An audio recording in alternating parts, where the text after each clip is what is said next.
कई सौ साल पहले दो भाइयों ने एक स्कूल बनाया जहां अच्छाई और बुराई का संतुलन बना रहे। कई सालों तक रफाल और रियोन ने शांति से अपनी शक्तियों का इस्तेमाल किया, लेकिन फिर एक दिन सब कुछ बदल गया। रफाल को लालच आ गया और उसने अपने जुड़वा भाई को लड़ाई के लिए चैलेंज किया। जीतने वाला पूरे स्कूल पर कंट्रोल करेगा। रियोन ने लड़ने से मना कर दिया और सिर्फ अपना बचाव करता रहा, लेकिन ये उसकी बहुत बड़ी गलती रही। रफाल ने उसे पकड़ लिया और तब रियोन को पता चला कि उसके भाई ने ब्लड मैजिक सीख लिया है। ब्लड मैजिक सीखने और करने के ऊपर पूरी तरह से पाबंदी थी। इससे खतरा ये था कि उसकी अपनी ताकत ही उसके ऊपर हावी हो जाएगी। लेकिन रफाल ने फिर भी अपने भाई को खत्म करने के लिए इन शक्तियों का इस्तेमाल किया। जब रियोन की जान खतरे में आई तो उसने अपना आखिरी वार किया। अपने भाई को पहाड़ी से धक्का दे दिया ताकि वो बुराई को इस दुनिया पर हावी ना होने दे। इस घटना के कई साल बाद हम दूर के गांव में सोफी नाम की एक लड़की को देखते हैं। सोफी हमेशा से एक राजकुमारी जैसी जिंदगी जीने का सपना देखती थी,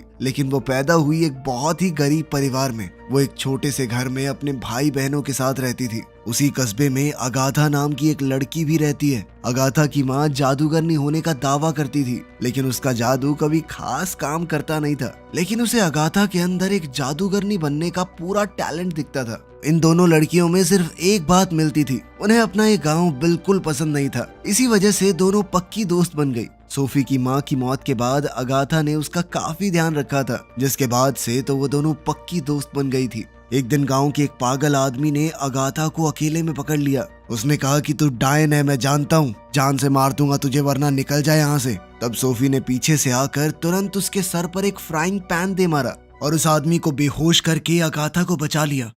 उस दिन जब दोनों लाइब्रेरी गई तो वहां उन्हें एक खास जादुई स्कूल के बारे में पता चला, जहां की जिंदगी एकदम अलग है। लाइब्रेरियन ने उन्हें बताया कि आज से 20 साल पहले लियोनोरा नाम की एक लड़की गांव से रात को उठा ली गई थी। कुछ लोग कहते हैं कि उसे उसी स्कूल में ले जाया गया, लेकिन सच में क्या हुआ कोई नहीं जानता। ये सुनने के बाद सोफी घर आई और उसने स्कूल को एक चिट्ठी लिखी, अपने आप को एक कैंडिडेट बताकर कि मैं आपके स्कूल को ज्वाइन करना चाहती हूँ। उसने चिट्ठी इच्छाओं वाले पेड़ पर छोड़ दी। जब कुछ दिन बाद वो वापस गई तो उसने सोचा कि चिट्ठी वहाँ से चली गई होगी, लेकिन अफसोस वो वहीं पर थी। तब उसने सोचा कि मुझे अपनी किस्मत अपने हाथ में लेनी होगी। रात को उसने फैसला किया कि इस गांव से भाग जाऊंगी, देखती हूँ क्या मिलेगा जिंदगी में। लेकिन अगाथा को इस बात का शक हो गया और वो उसे ढूंढते हुए वहां आ गई। अचानक दोनों ने देखा कि आसमान में लाल धुआं फैल रहा था। अचानक भूत जैसा कुछ आया जिसकी आंखों में आग थी। उसने सोफी को पकड़ लिया। वो उसे घसीटते हुए वहां से ले जा रहा था, लेकिन सोफी खुश हो रही थी कि बढ़िया इस गांव से निकलूंगी मैं अब। जबकि अगाथा डर गई और उसने अपनी दोस्त को छुड़ाने की कोशिश की।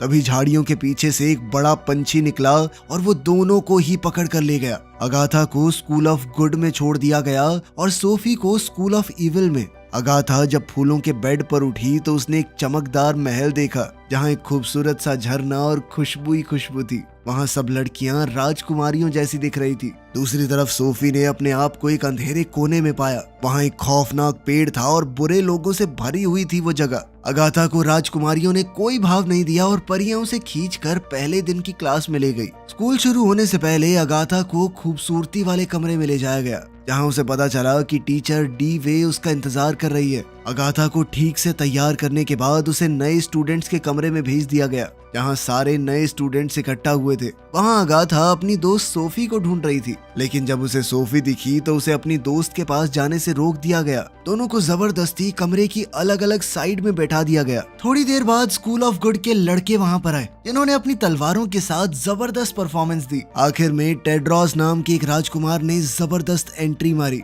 वो किंग आर्थर का बेटा है और बहुत ज्यादा ताकतवर भी। जहाँ जाता है लड़कियां फिदा हो जाती हैं उस पर। सोफी भी पहली नजर में उससे प्यार कर बैठी। अपनी ताकत दिखाते हुए टेड्रॉस ने सभी राजकुमारों को एक साथ चुनौती दे दी। वो सब मिलकर भी उसे हरा नहीं पाए। एक ही झटके में उसने सबको हरा दिया, वो भी बिना अपनी तलवार का इस्तेमाल किए। लेकिन फिर वहाँ पर स्कूल ऑफ इविल के कुछ लोग खड़े हो गए। तब टेड्रॉस ने अपनी एक्सकैलिबर तलवार निकाली और अपनी ताकत का जबरदस्त नमूना दिखाते हुए उसने साइक्लॉप्स को हरा दिया। जब प्रिंसिपल सामने आया तो अगाथा ने कहा कि कोई गलती हुई है, मुझे नहीं रहना इस स्कूल में, मैं घर वापस जाना चाहती हूँ। और उधर सोफी कह रही थी कि मैं बुराई के स्कूल में कैसे आ गई, मैं तो बहुत अच्छी हूँ। तब रियोन ने जवाब दिया कि हमसे कभी गलतियां नहीं होती, तुम वहीं हो जहाँ तुम्हें होना चाहिए।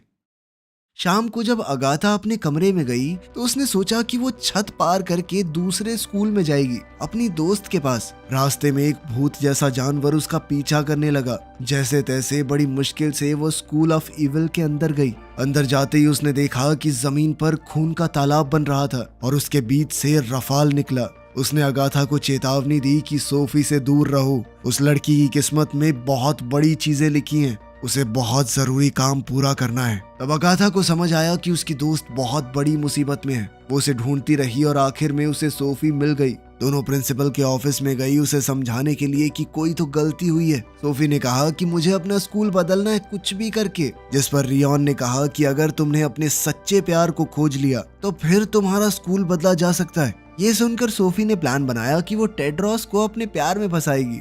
उसने अगाथा से मदद मांगी कि टेड्रोस के पास पहुंचने में मेरी मदद करो। उस दोपहर अगाथा ने टेड्रोस को एक चिट्ठी दी और कहा कि सोफी बुरी नहीं है, बस उसे गलत स्कूल में डाल दिया गया है। फिर उन लोगों की क्लास शुरू हुई जिसमें ये सिखाया जाएगा कि शैतानी जंगल में जिंदा कैसे रहा जाए, जहां उनके टीचर उन्हें पढ़ा रहे थे। क्लास शुरू होने पर स्टूडेंट्स को पता चला कि जंगल के हर कोने में खतरा छुपा है। ग्रेगोर नाम के स्टूडेंट को एक जंगली फूल ने काट लिया, जिसके बाद वो बहुत ज्यादा घबराकर स्कूल की ओर भागा। अगाथा उसके पीछे गई क्योंकि ग्रेगोर पहले ही 2 बार फेल हो चुका था। उनकी टीचर ने उन्हें पहले दिन ये बता दिया था कि जो भी स्टूडेंट 3 बार फेल हो जाएगा उसे सजा मिलेगी, लेकिन ग्रेगोर ने इस चेतावनी को सीरियस नहीं लिया और फिर अचानक कुछ धुएं के बादलों ने उसे हर तरफ से घेर लिया और उसके ऊपर बिजलियां कड़कने लगी। दूसरी ओर अपनी एक क्लास में सोफी की लड़ाई हो गई एक डायन से, जिसके शरीर पर एक ड्रैगन टैटू था। हेस्टर नाम की उस डायन ने अपने ड्रैगन को बाहर निकाला और सोफी के ऊपर हमला बोल दिया।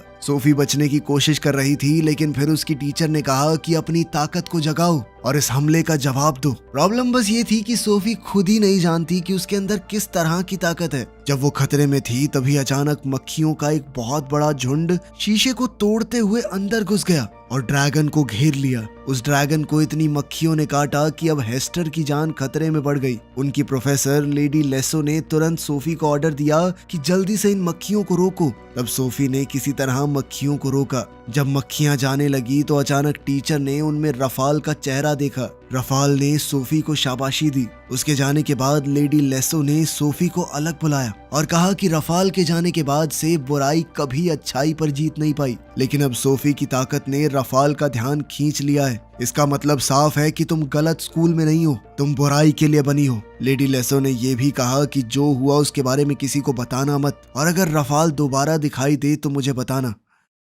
अगले दिन जब अगाथा क्लास में गई तो उसने प्रोफेसर से पूछा कि ग्रेगोर के साथ क्या हुआ होगा, जिसके बाद प्रोफेसर ने बताया कि ग्रेगोर को एक जादुई जीव में बदल दिया गया है। एग्जाम्पल के तौर पर उस नदी में कुछ ऐसी मछलियां रहती हैं जो तुम्हारी कोई भी इच्छा पूरी कर सकती हैं। जब स्टूडेंट्स ने अपना हाथ नदी में डाला तो उनके दिल में जो भी इच्छा थी वो पानी में दिखाई देने लगी, लेकिन अगाथा की बारी में सब मछलियां उसके हाथ के पास आई और उसने पानी से एक राजकुमारी को बाहर निकाला। उस लड़की ने कहा कि पिछले 100 साल से मैं यहाँ पर हूँ, पहली बार किसी ने ये मांगा है कि मैं आजाद हो जाऊं। उसने अगाथा का शुक्रिया अदा किया और गायब हो गई। तभी एक पक्षी आया जो बिल्कुल वैसा ही था जो अगाथा को उठाकर स्कूल ऑफ गुड लेकर आया था। डर के मारे अगाथा भाग गई, लेकिन तभी उसे महसूस हुआ कि ये वो पंछी नहीं, ये शायद ग्रेगोर है। उसने ग्रेगोर को आजाद करने की कोशिश की, लेकिन जैसे ही वो खतरनाक पक्षी अगाथा की तरफ आया, टेड्रोस को लगा कि वो खतरे में है। इसीलिए उसने अपनी तलवार उठाई और उस बड़े से पक्षी के दिल में घोंप दी,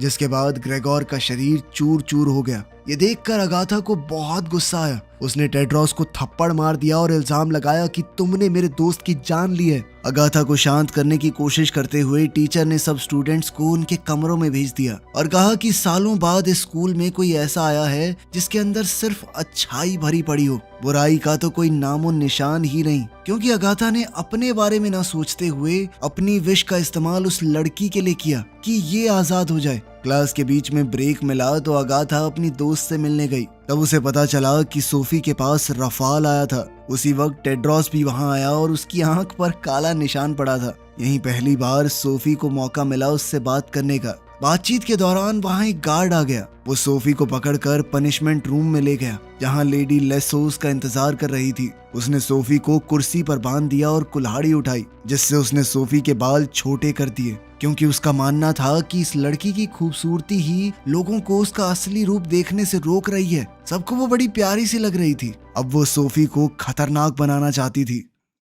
उस दोपहर को जब सोफी अपनी जिंदगी में हो रही चीजों पर दुख मना रही थी, तभी रफाल उसके पास आया। उसने सोफी से कहा कि अपने सपनों को याद करो, इन सब के ऊपर राज करने के लिए बनी हो तुम, उसके लिए जो भी करना पड़े करो। और आखिरकार सोफी ने उसकी बात मान ली। इसके बाद दोनों स्कूल्स के नए स्टूडेंट्स की एक इकट्ठा क्लास लगी, जिसमें लेडी लेसो ने सबको बताया कि कोई भी इंसान अपना जादू तभी इस्तेमाल कर सकता है जब वो अपनी उंगली की चमक को जगा ले। सब लोग अपनी ताकत को जगाने की कोशिश कर ही रहे थे, तभी सोफी एक नए अवतार में सबके सामने आई और उसने लेडी लेसो को शुक्रिया कहा उसका रूप बदलने के लिए। सोफी ने एक ही झटके में अपनी ताकत को जगा दिया और फिर बुराई के स्कूल वाले अपने क्लासमेट्स के साथ जाकर खड़ी हो गई। अब वो अपने अंदर की बुराई को अपनाने के बाद उनसे दोस्ती करना चाहती थी। अगाथा ने देखा कि सोफी धीरे धीरे बुराई के रास्ते पर जा रही है, तो उसने सोचा कि टेड्रोस के मन में इसके लिए प्यार जगाना पड़ेगा। उसने सोफी को सलाह दी कि उसे तीर चलाने वाली क्लास लेनी चाहिए। उस कहानी के मुताबिक सिर्फ ऐसे लोग निशाना सही लगा सकते हैं जिनके अंदर अच्छाई हो,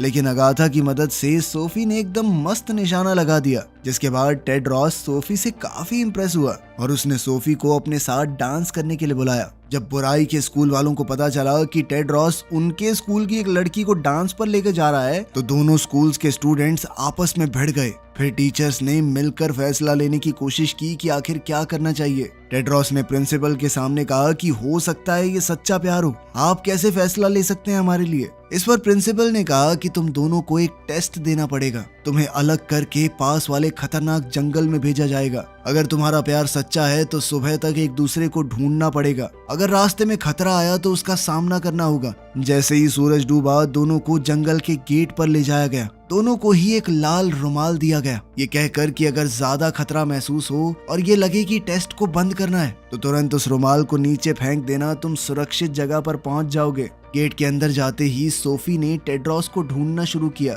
लेकिन अचानक उस पर जंगली फूलों ने हमला कर दिया। उसकी चीख को सुनकर अगाथा अपनी दोस्त के लिए डर गई। वो दीवार के दूसरी तरफ थी और अब एक सफेद डव में बदलकर वो जल्दी से वहां पहुंची। अंधेरे में चलती हुई सोफी जल्द ही एक स्केयरक्रो के सामने आई, जो अचानक जिंदा होकर उसके पीछे भागने लगा। जैसे ही वो उसे मारने वाला था, अगाथा ने वहां आकर उसे गिरा दिया। उसने सोफी को उठाया और कहा कि टेड्रोस की आवाज सुनो और उसकी तरफ जाओ, लेकिन तभी वो स्केयरक्रो फिर से उठ खड़ा हुआ और टेड्रोस पर हमला कर दिया। उसने हमला करके टेड्रोस की खास तलवार भी गिरा दी। अब टेड्रोस एक बहुत ही बड़ी मुसीबत में था। अगाथा ने सोफी से कहा कि जल्दी से उसकी मदद करो, लेकिन सोफी डर के मारे सुन्न पड़ गई। जब अगाथा को महसूस हुआ कि ऐसे तो टेड्रोस मारा जाएगा, तो उसने वो खास तलवार उठाकर टेड्रोस तक पहुंचाई, जिसके बाद टेड्रोस ने उस राक्षस को मार दिया। टेड्रोस को महसूस हुआ कि सोफी ने उसे धोखा दिया है, बचाने की कोशिश तक नहीं की, जिसके बाद टेड्रोस ने वो लाल रुमाल जमीन पर फेंक दिया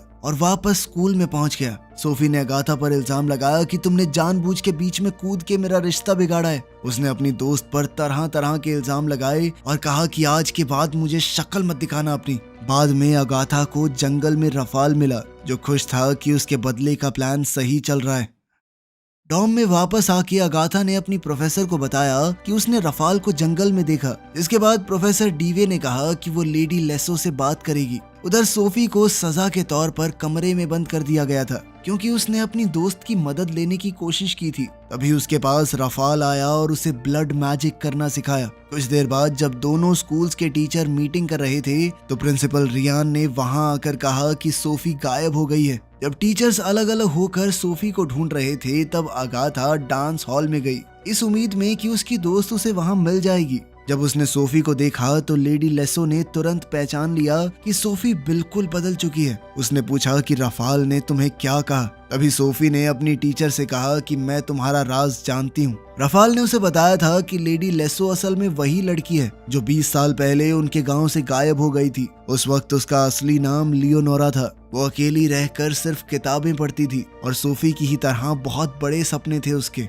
लेकिन फिर एक दिन रफाल की नजर उस पर पड़ गई। उसने लड़की के अंदर वो बुराई देखी जो लियोनोरा खुद भी नहीं जानती थी। इसके बाद रफाल उसे बुराई के स्कूल में लाकर उसकी ताकत को बढ़ाने लगा। तभी प्रोफेसर डी वे वहां आ गई और सबको पता चल गया कि सोफी ने रफाल से ब्लड मैजिक सीखा है। उधर अगाथा अपनी दोस्त को ढूंढती हुई टेड्रॉस से मिली। राजकुमार ने उसे शुक्रिया कहा कि तुमने जंगल में मेरी जिंदगी बचाई। उसने कहा कि पूरी जिंदगी में कभी कोई मेरे साथ ऐसे खड़ा नहीं हुआ। अपनी जान बचाने के लिए कहीं ना कहीं टेड्रॉस अब अगाथा को चाहने लगा था। इस बात से अगाथा बहुत हैरान हो गई और उसने कहा कि अभी सही वक्त नहीं है। रफाल सोफी का इस्तेमाल करके पूरी दुनिया को तबाह करना चाहता है। तभी सोफी वहां आई और सब लोगों ने उसके नए रूप को देखा। जब उसे पता चला कि टेड्रॉस को अब अगाथा अच्छी लगने लगी है तो उसे बहुत बड़ा धोखा महसूस हुआ। उसे लगा कि अगाथा ने जानबूझकर उससे उसका प्यार छीना है। उसने धमकी दी कि वो अगाथा को खत्म कर देगी, लेकिन जैसे ही वो उसकी तरफ बढ़ी अगाथा के साथ ही बीच में आ गए।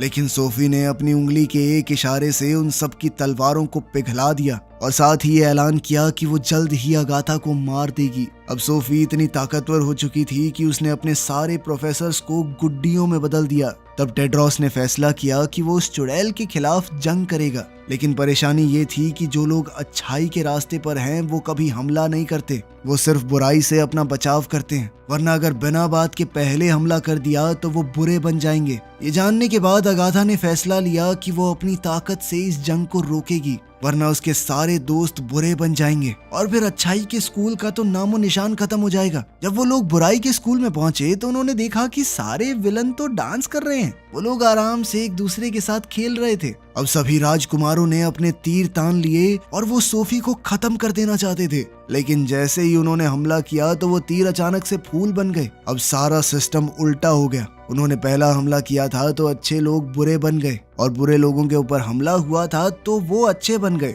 जादूगरनियों के खतरनाक कपड़े अब प्यारे बन गए। अब सब कुछ पूरी तरह बदल गया, यहाँ तक कि उन सब के कपड़े भी। सोफी को फिर से अपना पुराना रूप वापस मिल गया, जबकि टेड्रॉस और बाकी राजकुमार अब बुरे बन चुके थे। अगाथा ने सोफी से कहा कि इस लड़ाई को बढ़ाने की कोई जरूरत नहीं है, लेकिन अगाथा ने अपने जादू से दरवाजा बंद कर दिया। उसने कहा कि ये लड़ाई शुरू मैंने नहीं की, लेकिन खत्म तो हम ही करेंगे। हमारे ऊपर हमला हुआ है, अब हमारा खुद को बचाने का हक बनता है। अब दोनों खेमों के बीच में जबरदस्त लड़ाई छिड़ गई। वो एक दूसरे के ऊपर एक से बढ़कर एक वार कर रहे थे। अगाथा ने ये सब रोकने की कोशिश की, लेकिन सोफी ने अपने जादू से उसे पकड़कर बाहर फेंक दिया। बुराई अब अच्छाई के ऊपर जीत रही थी। एक से एक बड़े जादू की मदद से वो हीरोज को हरा रहे थे। कुछ देर बाद इस लड़ाई को छोड़कर सोफी एक पक्षी में बदलकर हेडमास्टर के टावर में पहुंची। अब वो रियोन को खत्म कर देना चाहती थी, लेकिन असलियत में वो रियोन था ही नहीं। इतने सालों में रफाल ने रियोन का भेष बदला हुआ था। रफाल को पता चला था कि सोफी के अंदर एक बहुत ताकतवर शक्ति छुपी है, इसीलिए वो उसे उस गांव से यहाँ तक ले आया। सोफी ने उससे पूछा कि तुमने अपने भाई होने का नाटक क्यों किया? तो रफाल ने बताया कि सदियों पहले हम दोनों अच्छाई और बुराई के प्रतीक थे। हमें कभी न मरने का वरदान मिला हुआ था, लेकिन सिर्फ तब तक जब तक हमारे बीच का प्यार हमारी दुश्मनी से ज्यादा ताकतवर हो। लेकिन जिस दिन मैंने अपने भाई से लड़कर उसे मार डाला, उस दिन वो वरदान भी टूट गया। सालों पहले जब रियोन को लगा कि उसने अपने भाई को पहाड़ से नीचे धकेल दिया है, तो वो रफाल की मौत का गम मनाने लगा। उसी समय रफाल ने पीछे से आकर उसकी गर्दन में छुरा घोंप दिया और रियोन को मार गिराया। अपने भाई को मारकर रफाल ने उसी की पहचान को अपना लिया ताकि वो अपने असली इरादे छुपा सके। धीरे धीरे वो अंदर से अच्छाई को खराब करने लगा। लोग अपनी ही अच्छाई के ऊपर घमंड करने लगे, खुदगर्ज बन गए। उसने सोफी को बहकाया कि हम दोनों मिलकर बुराई को पूरी दुनिया पर फैला सकते हैं, फिर बुराई का पूरी दुनिया पर राज होगा। रफाल को अगर किसी का सच्चा प्यार मिल गया तो वो बहुत ज्यादा ताकतवर हो जाएगा और इसीलिए उसने सोफी को किस कर दिया। उन दोनों का मिलन होते ही बुराई का स्कूल टूटने लगा। सोफी ने कहा कि ये तुम क्या कर रहे हो? वहाँ तो मेरे सारे दोस्त हैं, सभी लोग मर जाएंगे। हमें सब पर राज करना है, उन्हें मारना थोड़ी है। लेकिन रफाल हर उस जीव को मार देना चाहता था जिसके पास जादुई शक्तियां हों, ताकि कोई भी उसकी ताकत का मुकाबला ना कर पाए। लेकिन सोफी ने ये सब नहीं सोचा था। हाँ, वो उनके ऊपर राज करने का सोचती थी, लेकिन उन्हें मारने के बारे में नहीं। तब सोफी को समझ में आया कि रफाल कितना ज्यादा बुरा है। उधर गिरती हुई बिल्डिंग के नीचे दबकर ज्यादातर स्टूडेंट्स मर रहे थे। सोफी को समझ आ गया कि उसके साथ भी धोखा हुआ है। तभी अचानक अगाथा वहां पहुंची। सोफी ने चैन की सांस ली ये देखकर कि उसकी दोस्त जिंदा है। वो तुरंत भागकर अगाथा के गले लग गई, पर रफाल ने अगाथा से कहा कि मेरे होने वाली बीवी से दूर रहो। इस पर अगाथा ने जवाब दिया कि जब तक मैं जिंदा हूँ तुम मेरी दोस्त को हासिल नहीं कर सकते। ये सुनकर रफाल ने फैसला किया कि तुम जिंदा ही नहीं रहोगी। उसने खुद ब खुद किताब लिख रहे उस जादुई पंख का इस्तेमाल करके अगाथा को मारने की कोशिश की, लेकिन तभी सोफी अगाथा को धक्का देकर उसके सामने आ गई और वो कलम सीधा उसके दिल पर लगी। सोफी के इस बलिदान की ताकत से रफाल का किया हुआ जादू उल्टा पड़ गया। सब कुछ फिर से पहले जैसा होने लगा। स्कूल की बिल्डिंग दोबारा से उठने लगी। ये देखकर रफाल बहुत ज्यादा गुस्सा हो गया। उसी वक्त टेड्रॉस चुपचाप टावर में घुस आया और रफाल पर हमला करने की कोशिश की, लेकिन रफाल ने अपनी ताकत से उसे वहीं रोक दिया और फिर एक ही झटके में दूर फेंक कर एक चट्टान से भिड़ा दिया। उसने टेड्रॉस से कहा कि तुम्हारे पिता अगर इस तलवार से हमला करते तो शायद मैं मर भी जाता, लेकिन तेरे जैसा कमजोर इंसान मेरा कुछ नहीं बिगाड़ सकता। उसने टेड्रॉस को उठाकर दीवार से लगा दिया और फिर अपने खंजर से वो उसे मारने को पूरी तरह तैयार था। सोफी बिल्कुल मरने की हालत में थी, लेकिन फिर भी उसने अपने बचे खुचे जादू से तलवार उठाई और रफाल की तरफ फेंकी। रफाल को एक खरोंच लगी और वो तलवार सीधी जाने लगी, लेकिन अगाथा ने तुरंत उसे पकड़कर जबरदस्त वार किया और रफाल को हमेशा के लिए खत्म कर दिया। अगाथा तुरंत अपनी दोस्त की तरफ भागी। सोफी ने मरने से पहले अगाथा से कहा कि तुम हमेशा अच्छी बनी रहना, उम्मीद है हम दोबारा मिलेंगे। ये कहकर वो चल बसी। अपनी दोस्त को अपनी आंखों के सामने मरता देखकर अगाथा के आंसू फूट पड़े। वो फूट फूट कर रोने लगी, लेकिन उसके आंसुओं में इतनी ताकत थी कि जैसे ही वो सोफी के घाव के ऊपर गिरे उसने उन्हें ठीक करना शुरू कर दिया और सोफी का दिल फिर से धड़कने लगा। इस सब के बाद अच्छाई और बुराई दोनों स्कूलों के बच्चे एक दूसरे से बातचीत कर रहे थे। आखिरकार सबको समझ आ गया था कि अच्छाई और बुराई एक साथ रहती है। कोई भी पूरी तरह अच्छा या पूरी तरह बुरा नहीं होता। अब सोफी और अगाथा ने वापस जाने का फैसला किया। जाने से पहले सोफी ने अपनी दोस्त से कहा कि मैं चली जाती हूँ, तुम रहो यहाँ पर टेड्रॉस के साथ। अगाथा ने आगे बढ़कर टेड्रॉस को चूम लिया और कहा कि मैं अभी अपनी दोस्त को अकेला नहीं छोड़ना चाहती, उम्मीद है हम दोबारा मिलेंगे। ये कहकर वो दोनों वहाँ से चली गई, अपने उसी बेकार से गांव में जहाँ लोग अभी भी उन्हें वैसे ही परेशान करते थे, लेकिन अब वो कमजोर नहीं रही थी। उनके पास अपने जादू की ताकत थी। वीडियो पसंद आई तो लाइक कर देना, चैनल को सब्सक्राइब कर लेना। मिलते हैं अगली वीडियो में।